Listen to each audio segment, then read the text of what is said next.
নমস্কার বন্ধুরা, নীলির রান্নাঘরে সবাইকে অনেক অনেক স্বাগত। বন্ধুরা, আজ আমি একটি নতুন ধরনের রেসিপি শেয়ার করতে চলেছি। তো আজকে আমি বানাতে চলেছি ধনে পাতা দিয়ে সুজির পকোড়া। আশা করছি খুবই ভালো হবে। তো বন্ধুরা, আপনারা পুরো ভিডিওটি দেখতে থাকুন।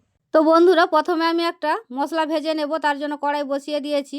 এখানে রয়েছে গোলমরিচ, গোটা জিরে, 3টে শুকনো লঙ্কা। খুব ভালো করে ভেজে নেব। তো এগুলো আমি ভেজে নিয়েছি। এবারে শিলের মধ্যে গুঁড়িয়ে নেব। এখানে আমি সব কিছু রেডি করে নিয়েছি। ধনে পাতা কুচি, পেঁয়াজ কুচি, কাঁচা লঙ্কা কুচি, আদা কুচি। এখানে একটা পাত্রের মধ্যে আমি সুজি নিয়েছি। সুজির মধ্যে দিয়ে দিচ্ছি ধনে পাতা কুচি, বেশ অনেকটাই পরিমাণে দিয়ে দিচ্ছি পেঁয়াজ কুচি।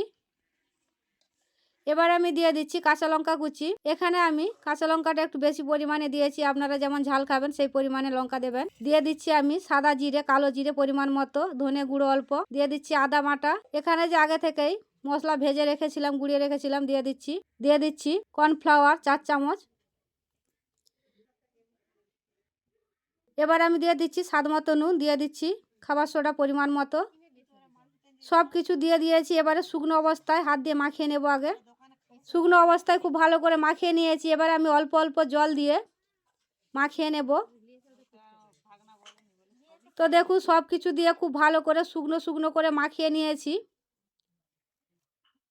এবারে আমি দিয়ে দিচ্ছি চাট মশলা, দিয়ে দিচ্ছি হলুদ গুঁড়ো অল্প।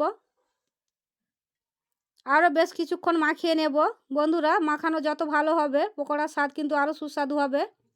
অল্প জল দিয়ে ব্যাটারটা আমি রেডি করে নেব। তো দেখুন, একদম ব্যাটারটা আমি খুব ভালো করে রেডি করে নিয়েছি।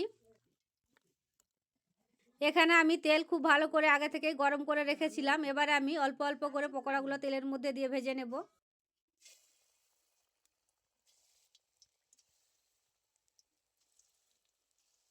তো এক পিঠ হয়ে গেছে, উল্টিয়ে নেব। একটু সময় নিয়ে একদম খাস্তা মুচমুচে করে পকোড়াগুলো আমি ভেজে নেব।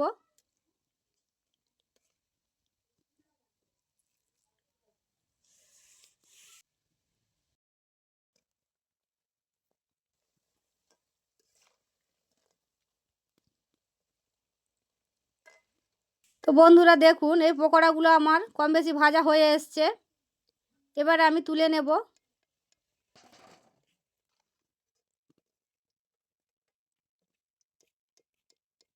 তো এবারে আমি সব কটা পকোড়া একই রকমভাবে একটু সময় নিয়ে খুব ভালো করে মুচমুচে করে ভেজে নেব। সব কটা পকোড়া আমার ভাজা হয়ে গেছে। এবার আমি নামিয়ে নেব।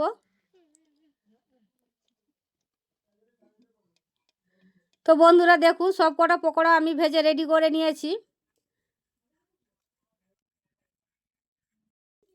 দেখুন কতটা সুন্দর হয়েছে। একটা আমি ভেঙে দেখাচ্ছি।